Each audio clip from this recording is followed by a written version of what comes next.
영원히 쉴 곳과 극락을 얻어 안전한 도구 복음까지도 다스리시는 주의 영원한 다르지에 주의 영원한 심판 함께하사 항상 나를 붙드시니 어느 곳에 가든지 요동하지 않으는 주의 팔을 의지함이라. 오늘 주실 하나님의 말씀 보도록 하겠습니다. 말씀은 요한복음 3장 1절부터 8절까지 말씀입니다. 가지고 계신 성경, 신약 성경 144쪽입니다. 요한복음 3장 1절부터 8절까지 말씀 제가 봉독해 드리겠습니다. 그런데 바리새인 중에 니고데모라 하는 사람이 있으니 유대인의 지도자라. 그가 밤에 예수께 와서 이르되 랍비여 우리가 당신은 하나님께로부터 오신 선생인 줄 아나이다. 하나님이 함께 하시지 아니하시면 당신이 행하시는 이 표적을 아무도 할 수 없음이니이다. 예수께서 대답하여 이르시되 진실로 진실로 내게 이르노니 사람이 거듭나지 아니하면 하나님의 나라를 볼 수 없느니라. 니고데모가 이르되 사람이 늙으면 어떻게 날 수 있사옵나이까? 두 번째 모태에 들어갔다가 날 수 있사옵나이까? 예수께서 대답하시되 진실로 진실로 내게 이르노니 사람이 물과 성령으로 나지 아니하면 하나님의 나라에 들어갈 수 없느니라. 육으로 난 것은 육이요 영으로 난 것은 영이니 내가 내게 거듭나야 하겠다 하는 말을 놀랍게 여기지 말라. 바람이 임의로 불매 내가 그 소리는 들어도 어디서 와서 어디로 가는지 알지 못하나니 성령으로 난 사람도 다 그러하니라. 아멘. 오늘도 3월 축복의 말씀 키워드 우리 힘차게 복창하고 말씀을 듣도록 하겠습니다. 따라해 주시기 바랍니다. 주님과 함께 십자가를. 한 번 더 할게요. 주님과 함께 십자가를. 오늘은 사순절 두 번째 주일입니다. 지난 주일에는 사순절의 의미를 간단히 설명을 드리면서 사순절의 원어가 테살코스테라고 하는 말이라고 설명을 드리면서 그 의미가 40일간의 기념이란 뜻이라고 말씀을 드렸습니다. 그럼 왜 40일인가 하는 의문을 가지게 됩니다. 성경에서는 40일을 경건한 삶과 관련된 상징적인 숫자로 설명하고 있습니다. 대표적으로 우리 주님께서 40일 동안 광야에서 금식하시면서 공생애를 준비하셨습니다. 또 모세도 40일간 시내 산에서 금식하면서 하나님의 말씀을 받을 준비를 했습니다. 이스라엘 백성들은 가나안 땅에 들어가기 전에 40년을 광야에서 훈련을 받아야 했습니다. 이렇게 40이라고 하는 수는 하나님의 백성들의 경건을 상징하는 것으로 성경은 우리에게 말씀해 주고 있습니다. 그래서 전통적으로 기독교는 한 해에 한 번은 40일 동안 절제하며 경건을 힘써 연습하자, 그런 뜻으로 사순절을 지켜오고 있는 겁니다. 초창기 사순절이 만들어졌을 때에는 저녁 직전에 식사만 허용이 되어졌습니다. 하루 한 끼 먹고 금식기도 하는 거지요. 육류는 어떤 것으로도 먹을 수가 없었습니다. 14세기에 와서 많이 완화되기 시작했는데 이때는 정오의 식사와 간단한 저녁 식사가 허용이 됐습니다. 하루 두 끼를 먹는 겁니다. 그러다가 후에는 금식기도보다는 절식기도로 완화가 되어졌습니다. 그리고 음주 가물을 삼갔고 화려한 옷을 입는 것도 피했습니다. 물론 오늘 우리가 이런 전통을 꼭 따라야 된다라고 하는 의무는 없습니다만, 그러나 그 속에 담겨 있는 두 가지는 꼭 지켜야 합니다. 하나는 절제입니다. 따라해 주시기 바랍니다. 절제. 한 번 더 하겠습니다. 사순절은 절제된 삶을 살아야 한다. 먹기는 먹되 먹고 싶은 욕망의 노예가 되지는 말자는 겁니다. 쉬면서 여가 생활은 하되 재충전을 위한 것이 되어야지 향락의 욕망에 빠져서는 안 된다는 겁니다. 그 어떤 것인가 발목을 잡혀가지고 하나님 앞으로 나가지 못한 일이 있어서는 안 된다는 말씀인 줄로 믿으시기 바랍니다. 또 하나는 기도입니다. 따르해 주시기 바랍니다. 기도. 한 번 더 할게요. 사순절은 기도의 삶을 살아야 한다. 하나님과 영적으로 만나자는 겁니다. 세상 소리에 쫓겨가지고 중단했던 기도를 회복하자는 겁니다. 영적인 게으름에 무뎌진 기도에 나를 세우자는 겁니다. 주님께 기도해서 영적으로 더 강건하게 신앙생활을 하고 더 힘있는 인생을 살자는 것입니다. 바라기는 이번 사순절 기간에 절제의 삶을 살고 더 많이 기도에 힘쓰는 우리 아름다운 가족들 모두 되기를 주님의 이름으로 축복합니다. 지난 주일에는 십자가의 진리라고 하는 제목으로 말씀을 전하면서 십자가의 진리는 하나님의 최고의 능력이고 하나님의 구원이며 하나님의 지혜라고 말씀드렸습니다. 오늘은 우리를 구원하시고 우리를 새롭게 하시기 위하여 하나님께서는 엄청난 대가를 지불하셨다라고 하는 것에 설교의 초점을 맞추려고 합니다. 하나님의 그 엄청난 대가가 바로 예수 그리스도의 십자가입니다. 그래서 오늘 설교의 제목이 십자가의 대가입니다. 따라해 주시기 바랍니다. 십자가의 대가.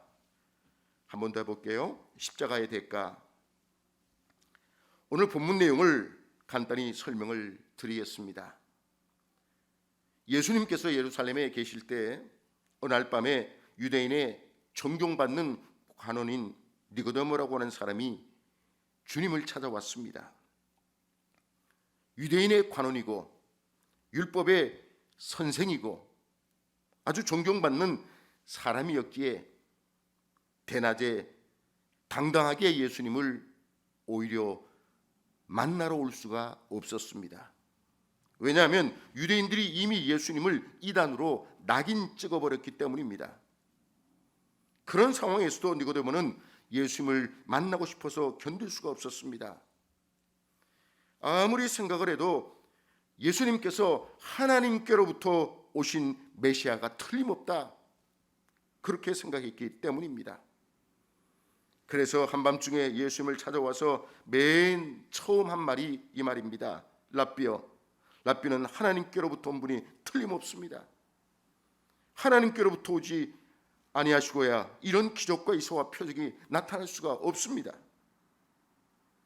이때 예수님께서 단도직입적으로 말씀하셨습니다. 내가 진실로 진실로 내게 이르노니 사람이 거듭나지 아니하면 하늘나라를 볼 수 없느니라. 이 말씀에 니고데모가 큰 충격을 받았습니다. 어떤 종교 의식이나 철학이나 윤리나 도덕을 말씀하지 아니하시고 거듭나라라고 말씀하신 겁니다. 그래서 니고데모가 예수님께 여쭙습니다. 선생이요, 내 나이가 이제 백발이 성성한데 거듭나다니요, 어떻게 해서 다시 어머니 뱃속에 들어갔다 나올 수 있습니까? 그때 예수님이 아주 중요한 진리를 말씀하셨습니다. 사람이 물과 성령으로 나지 아니하면 하나님 나라에 들어갈 수가 없느니라. 물과 성령으로 나지 아니하면 하나님 나라에 들어갈 수 없느니라. 이 말씀이 나올 때마다 생각이 나는 일화가 하나 있습니다. 유명한 영국의 조지 휘필드 목사님이 오늘 본문으로 무려 300번 이상을 설교를 했다고 합니다. 그러자 지루하게 느낀 한 성도가 목사님을 찾아와서 물었습니다. 목사님, 왜 같은 설교를 자꾸만 하십니까? 그때 목사님이 하신 말이 유명합니다. 당신이 아직 거듭나지 않았기 때문입니다. 거듭나지 않으면 하나님 나라에 갈 수가 없습니다. 예, 거듭나야 천국 백성이 되는 걸 믿으시기 바랍니다. 그런데 이 니고데모는 요즘으로 말하면 국회의원에 해당하는 유대인의 지도자였고 당시에 유대교의 아주 중요한 파벌 중에 하나인 바리새파 사람입니다. 그들은 11조 규정이라든가 정결 규정이라든가 이런저런 종교적 의무, 율법의 규정 아주 철저하게 지키는 사람들이고 이를 통해서 자신들이야말로 하나님 앞에 구별된 의인들이라고 자부하던 사람들이었습니다. 게다가 니고데모는 선생이라 불리워지는 지도자였고 성경 말씀에 해박한 율법학자였습니다. 그런데 그 니고데모가 거듭남의 진리를 몰랐습니다. 다시 오늘 본문 3절과 5절입니다. 먼저 3절입니다. 예수께서 대답하여 이르시되 진실로 진실로 내게 이르노니 사람이 거듭나지 아니하면 하나님의 나라를 볼 수 없느니라. 또 5절입니다. 예수께서 대답하시되 진실로 진실로 내게 이르노니 사람이 물과 성령으로 나지 아니하면 하나님 나라에 들어갈 수 없느니라. 기독교 진리에 이 거듭남의 진리만큼 중요한 것이 없습니다. 사람은 누구나 거듭나야 합니다. 지난 수요일 제20대 대통령 선거가 있었고 새로운 대통령이 선출되었습니다. 그런데 대통령이 아니어도 큰일 날 일은 없습니다. 제가 목사가 되고 시간이 제법 흘러서 지방회에서나 총회에서 임원을 하라는 권유가 있어도 임원 안 해도 큰일 날 일은 없습니다.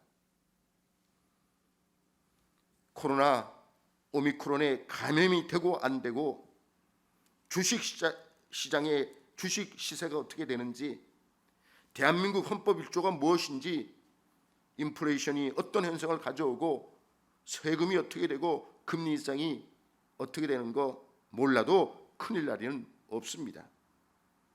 그것으로 인해 지옥 갈 일이 없기 때문입니다. 그러나 거듭남이 무엇인지를 모르면 큰일 납니다. 어느 누구라도 거듭남이 무엇이고 어떻게 거듭나는 것이고 왜 거듭남이 필요한 것을 반드시 알아야 합니다. 다시 오늘 본문 3절입니다. 사람이 거듭나지 아니하면 하나님 나라를 볼 수 없느니라. 또 5절에 진실로 진실로 내게 이르노니 사람이 물과 성령으로 나지 아니하면 하나님 나라에 들어갈 수 없느니라. 그러니까 거듭나지 않으면 하나님 나라를 볼 수도 없고 하나님 나라에 들어갈 수도 없다는 겁니다. 그런데 7절에서 예수님은 니고데모라고 하는 한 사람과 말씀하고 계시지만은 내가 거듭나야 하겠다라고 하는 말씀을 하셨을 때 그 말씀의 원어인 헬라어는 단수가 아닌 인칭 복수로 기록되어져 있습니다. 그러니까 예수님은 니고데모야, 너뿐만 아니라 모든 사람이 다 거듭나야 하겠다라고 하는 의미로 말씀을 하신 겁니다. 예, 그렇습니다. 모든 사람은 거듭나야 합니다.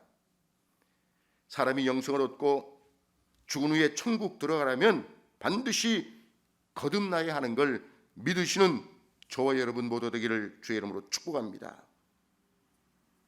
다시 말해 사람이 거듭나지 아니하면 현재도 영생을 얻을 수 없거니와 죽은 후에도 천국 갈 수 없다는 겁니다. 그런데 세상에서도 거듭난다라고 하는 말을 참 많이 사용합니다. 사람이 겉모양만 조금 바꾸어도 거듭났다고 그러고, 회사나 어느 기관이 무엇을 조금만 개선을 해도 신문 방송에서 그 단체가 거듭났다고 떠듭니다. 그러나 이 말을 이런 식으로 사용하는 건 완전히 잘못 쓰는 겁니다. 이 말은 그런 것과는 아무 관계가 없습니다. 오늘 성경이 말씀하시는 거듭난다 라고 하는 말은 다른 말로 중생이라고 합니다. 중생. 이 말은 다시 거듭이라고 하는 말과 출생이라고 하는 말을 합한 말입니다. 그러니까 다시 출생하는 것, 거듭 태어나는 걸 말하는 겁니다. 그런데 성경 헬라어 원어의 뜻으로는 다시라고 하는 말이 위로부터라고 하는 뜻입니다.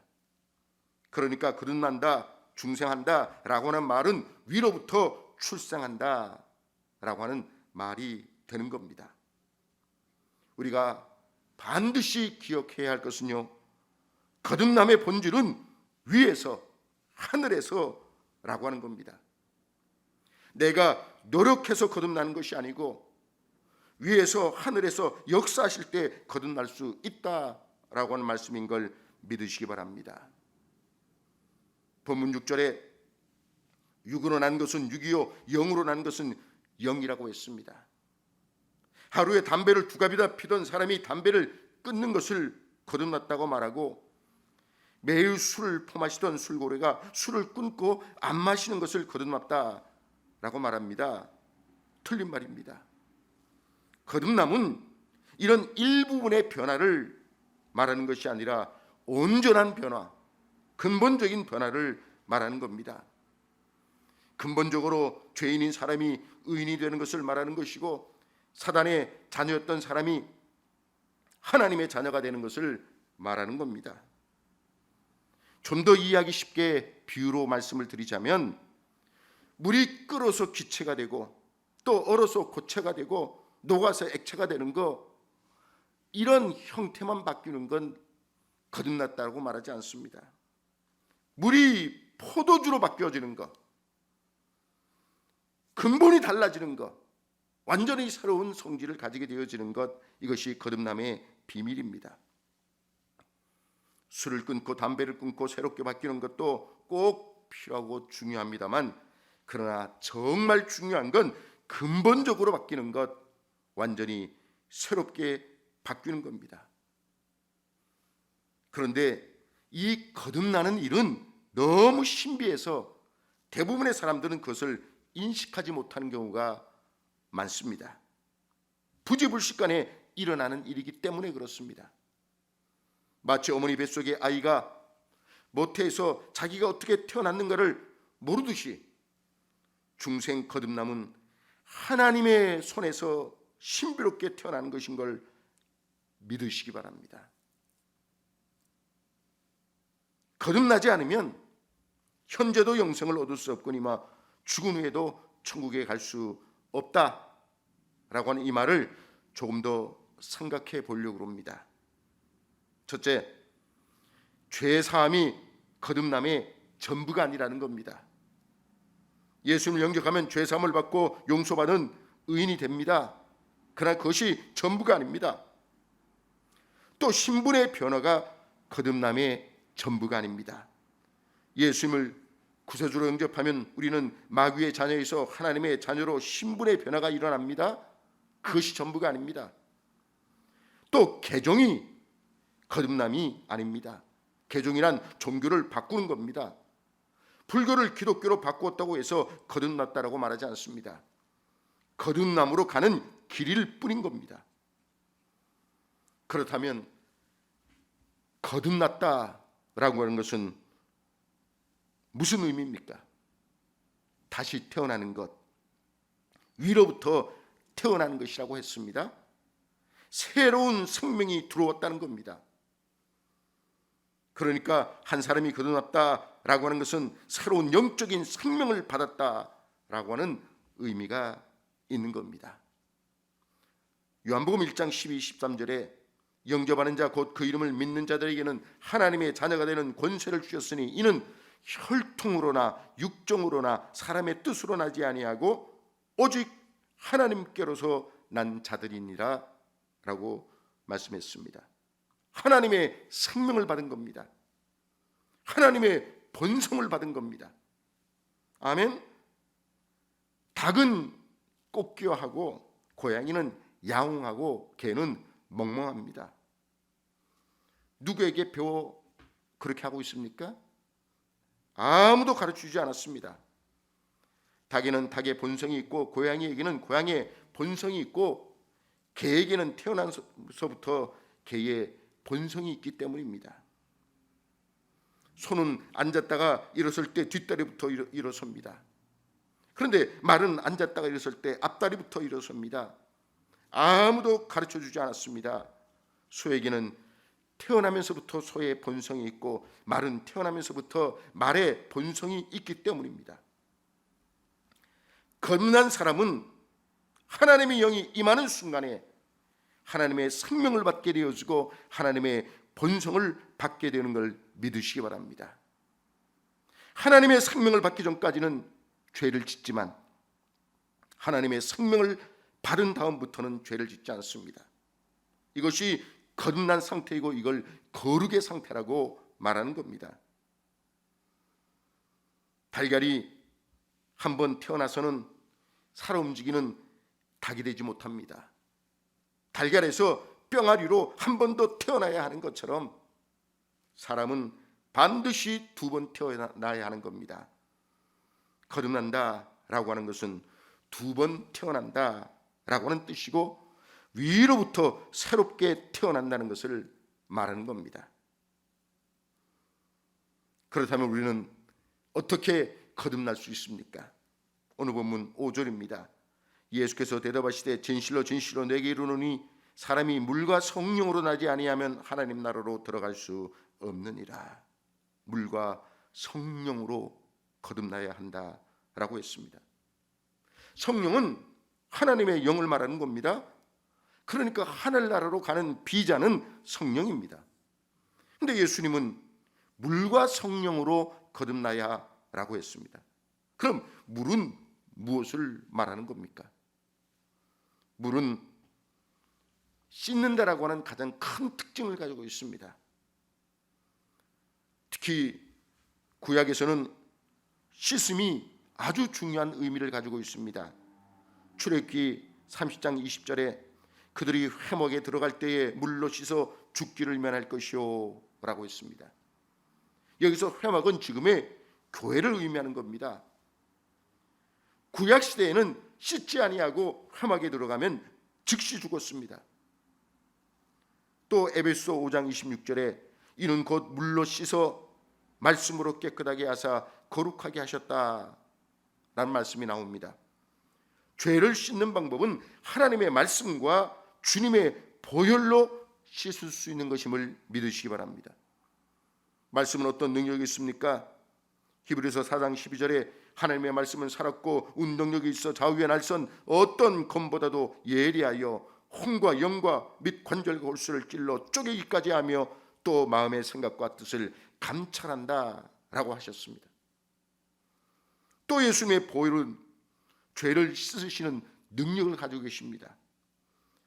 에베소 1장 7절에 우리가 그리스도 안에서 그의 은혜의 풍성함을 따라 그의 피로 말미암아 구속 곧 죄 사함을 받았다라고 했습니다. 예수님의 보혈의 피가 우리의 죄를 깨끗하게 씻어주시는 걸 믿으시기 바랍니다. 아멘. 히브리서 9장 22절에 율법을 쫓아 거의 모든 물건이 피로서 정결케 되나니 피 흘림이 없은즉 사함이 없느니라 라고 했습니다. 여기에 피 흘림이 주님이 지불하신 십자가의 대가입니다. 또 물은 베드로전서 3장 21절에는 세례로 표현되어져 있습니다. 물은 예수 그리스도의 부활하심으로 말미암아 이제 너희를 구원하는 편이 곧 세례라. 물은 세례라는 겁니다. 세례는 예수님의 죽음이 내 죽음이 되고 예수님의 부활이 내 부활임을 의미하는 겁니다. 예수님이 주셨을 때 옛사람인 나도 함께 죽었고 예수님이 부활하셨을 때 나도 새로운 피조물로 다시 태어난 겁니다. 그래서 예수님의 승리가 내 승리가 되는 것이 주님은 내가 이겼으니 너희도 이기라고 말씀하신 까닭입니다. 예수님의 십자가와 부활이, 예수님의 죽으심과 부활이 우리 주님이 감당하신 십자가의 대가인 걸 믿으시기 바랍니다. 그렇게 거듭난 사람을 성경은 새로운 피조물이라고 했습니다. 고린도후서 5장 17절입니다. 그런즉 누구든지 그리스도 예수 안에 있으면 새로운 피조물이라. 이전 것은 지나갔으니 보라 새 것이 되었도다. 그리스도 안에 있으면 새로운 피조물이라. 이렇게 우리를 새롭게 하기 위하여 하나님은 엄청난 대가를 지불하신 것입니다. 그것이 바로 예수 그리스도의 십자가입니다. 예수 그리스도의 십자가에서 나타난 하나님의 사랑이 모든 죄인의 죄를 속하시고 구원하시는 하나님의 능력이 되시는 걸 믿으시는 여러분 모두 되기를 주의 이름으로 축복합니다. 그 하나님의 사랑이 저와 여러분을 구원하시고 거듭나게 하시기 위하여 지불하신 십자가의 대가입니다. 구원, 영생이란 죽어서 천국 가는 것으로만 아는 사람이 많습니다. 틀림없이 천국 갑니다. 그러나 이 땅에서도 구원의 은혜가 임하는 걸 우리는 믿어야 합니다. 구체적으로 생각해 보면 물에 빠졌던 사람이 구출되면 그것도 구원이고, 병이 있던 사람이 낫게 되면 그것도 구원이고, 실패한 사람이 일어서는 것이 역시 구원입니다. 지금 이 시간에도 구원의 능력이 우리 가운데 임하고 있다고 하는 사실을 믿으시기 바랍니다. 신앙은 믿음대로 되는 겁니다. 이제 말씀을 정리하겠습니다. 지금 우리는 우리 주님의 십자가의 대가를 바라보는 사순절을 보내고 있습니다. 바라기는 사순절 기간에 우리 주님의 고난과 죽으심과 부활을 묵상하면서 조금 더 절제하고 조금 더 기도하실 수 있기를 축원합니다.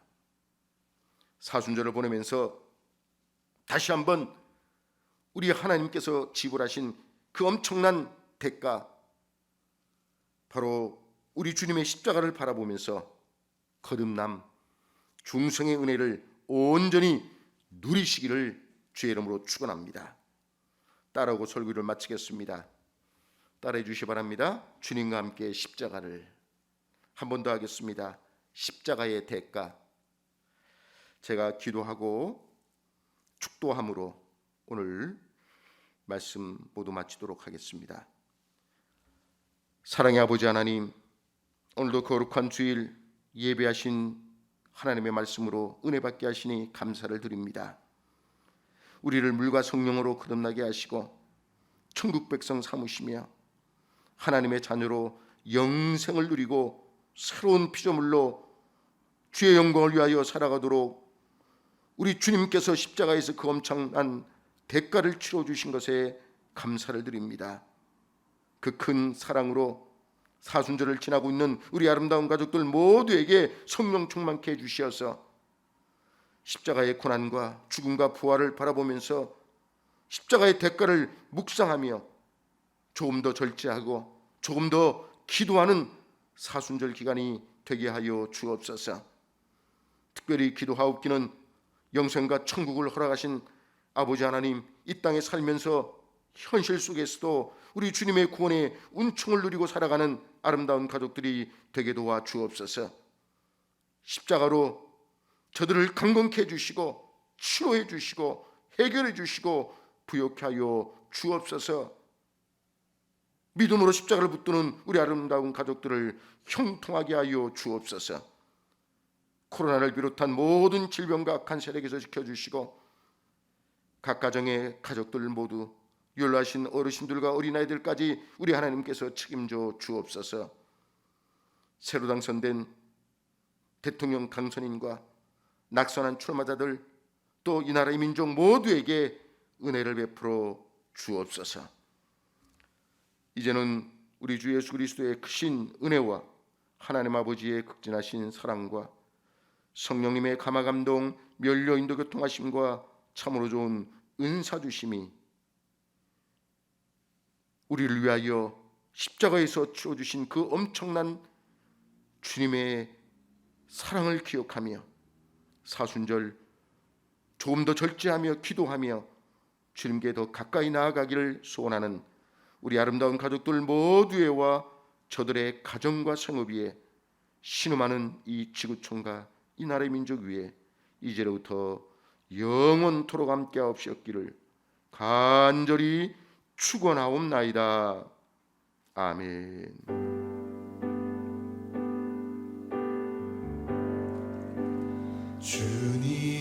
주님은 진실하고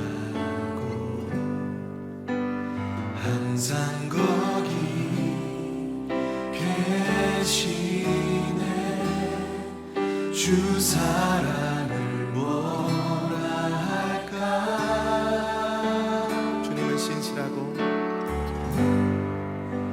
주님은 진실하고 항상 거기 계시네. 주 사랑을 뭐라 할까.